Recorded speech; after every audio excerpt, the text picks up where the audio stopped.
Welcome to the Learning Pines YouTube. We hope this video helps. In this video, I will compare FastAPI, Django, and Flask. Let's dive into understanding these powerful Python web frameworks, exploring their unique characteristics, and helping you decide which one best suits your next project. We'll cover key aspects like performance, built-in features, and their respective learning curves to provide a comprehensive overview.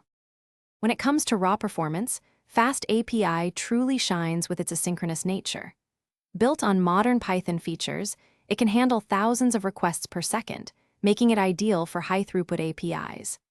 Django and Flask, while robust, are primarily synchronous. Although they can be extended for asynchronous operations, FastAPI offers this capability out of the box, providing a distinct advantage in speed and concurrency.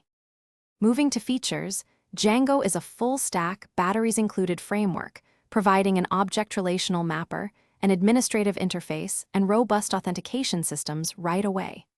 Flask, on the other hand, is a lightweight micro-framework, giving you immense flexibility to choose your own components.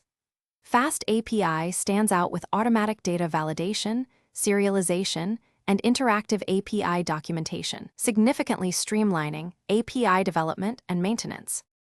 Choosing the right framework depends on your project. Django is superb for large, database-driven web applications. Flask is perfect for smaller, custom web services or microservices where you need precise control. FastAPI excels in building high-performance APIs and data-intensive applications. While Flask has a gentler learning curve, FastAPI is also quite approachable, especially for API development, whereas Django requires understanding its comprehensive ecosystem.